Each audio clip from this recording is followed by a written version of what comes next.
آئینی ترامیم کی منظوری کا مشن، خصوصی کمیٹی کا اجلاس بے نتیجہ ختم، آج پھر بیٹھک لگے گی۔ اٹارنی جنرل کی شکوار بریفنگ، حکومت کی مولانا فضل الرحمان کو مسلسل قائل کرنے کی کوششیں، سربراہ جے یو آئی کا مشاورت نہ کرنے اور اجلت میں ترمیم لانے کا شکوہ، مسودہ شیئر نہ کرنے کی شکایت، کہا بہتر ہے مسودہ تمام سیاسی جماعتوں کے سامنے رکھا جائے۔ اجلاس میں اسحاق ڈار، اعظم نذیر تارڑ، عبدالعلیم خان، بلاول بھٹو، پرویز اشرف، بیرسٹر گوہر، عمر ایوب اور دیگر ارکان کی شرکت۔ رات گئے مولانا کے گھر اہم سیاسی شخصیات کی آمد، وزیر اعلیٰ بلوچستان، سابق نگران وزیر اعظم انوار الحق کاکڑ، شاہد خاقان عباسی اور مفتاح اسماعیل کی ملاقات جاری۔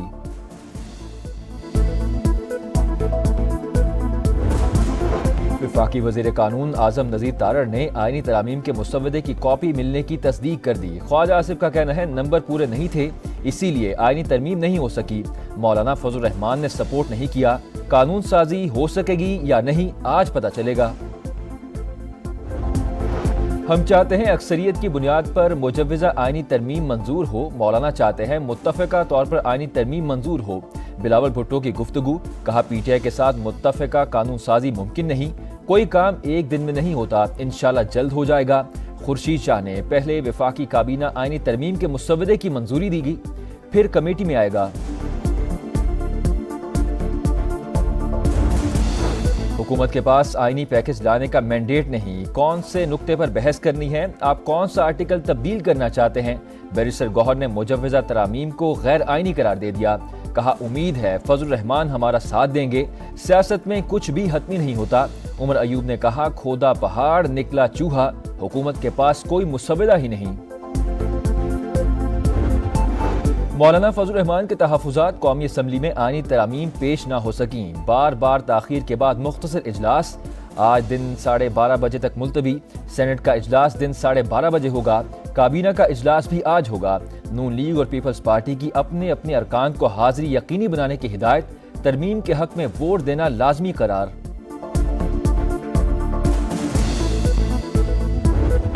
آئینی ترامیم اہم اور سنجیدہ معاملہ، ایک ایک شق پر غور کیا جاتا ہے، وسیع تر اتفاق رائے پیدا کرنے کی کوشش کی جا رہی ہے۔ مشاورت مکمل ہونے تک آئینی ترامیم پیش نہیں کی جا سکتی۔ وفاقی وزیر اطلاعات عطا تارڑ کی میڈیا ٹاک، کہا آئینی ترامیم آن آف بٹن نہیں، لمحہ بلمحہ صورتحال بدلتی ہے۔ آئینی ترمیم کا فائدہ فرد واحد کو نہیں پہنچایا جا رہا، انصاف کی فراہمی کو آسان بنایا جائے گا۔ آئینی پیکج کے لیے ایک ایک ووٹ اہم، بی این پی مینگل کے سینٹ میں 2 ووٹوں پر بھی گہری نظر۔ وزیر اعظم شہباز شریف کا اختر مینگل سے رابطہ، آئینی ترمیم کی حمایت کرنے کی درخواست، سربراہ بی این پی کا ووٹ کے بدلے لاپتہ افراد کی بازیابی کا مطالبہ، آئینی مسودہ بھی مانگ لیا۔ نیشنل پارٹی کا آئینی کورٹ کے قیام سے متعلق آئینی ترمیم کی حمایت کا اعلان۔ 26ویں آئینی ترمیم میں 20 سے زائد شقیں شامل، آئینی عدالت قائم کی جائے گی۔ ترمیم کے ذریعے چیف جسٹس کی مدت ملازمت نہیں بڑھائی جائے گی۔ اسلام آباد ہائی کورٹ کے ججز کو دوسرے صوبوں میں بھیجا جا سکے گا۔ چیف جسٹس کا تقرر 5 سینئر ترین ججز کے پینل سے ہوگا۔ ججز تعیناتی کے لیے جوڈیشل کمیشن اور پارلیمانی کمیٹی کو اکٹھا کیا جائے گا۔ بلوچستان اسمبلی کی سیٹیں 65 سے بڑھا کر 81 کرنے کی تجویز۔ آرٹیکل 63 منحرف ارکان کے ووٹ سے متعلق، آرٹیکل 51، 175 اور 187 میں بھی ترامیم ہوں گی۔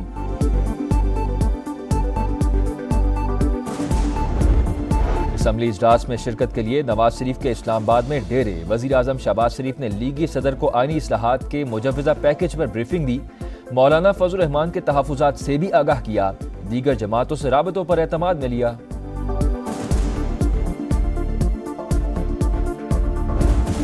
خالد مقبول صدیقی کے چیمبر میں ایم کیو ایم کی پارلیمانی کمیٹی کا اجلاس، مجوزہ آئینی ترامیم پر مشاورت، اسحاق ڈار اور اعظم نذیر تارڑ کی بھی آمد، بل پر اعتماد میں لیا۔ فاروق ستار نے کہا اصلاحات کے ایجنڈے پر تقریباً سب کا اتفاق ہے۔ خرید و فروخت کا عمل پھر شروع ہو گیا، کبھی سینٹ انتخاب، کبھی آئینی ترامیم کے موقع پر جمعہ بازار لگتا ہے۔ دیکھتے ہیں کون کون سی جماعت اپنی کتنی قیمت لگواتی ہے۔ حافظ نعیم الرحمان کی تنقید، کہا عوام کو آئینی ترامیم سے غرض نہیں۔ مہنگائی کی چکی میں پسے عوام کے لیے اچھی خبر، پیٹرول 10 روپے فی لیٹر سستا، نئی قیمت 249 روپے 10 پیسے مقرر۔ ہائی سپیڈ ڈیزل کی قیمت میں 13 روپے 6 پیسے فی لیٹر کمی،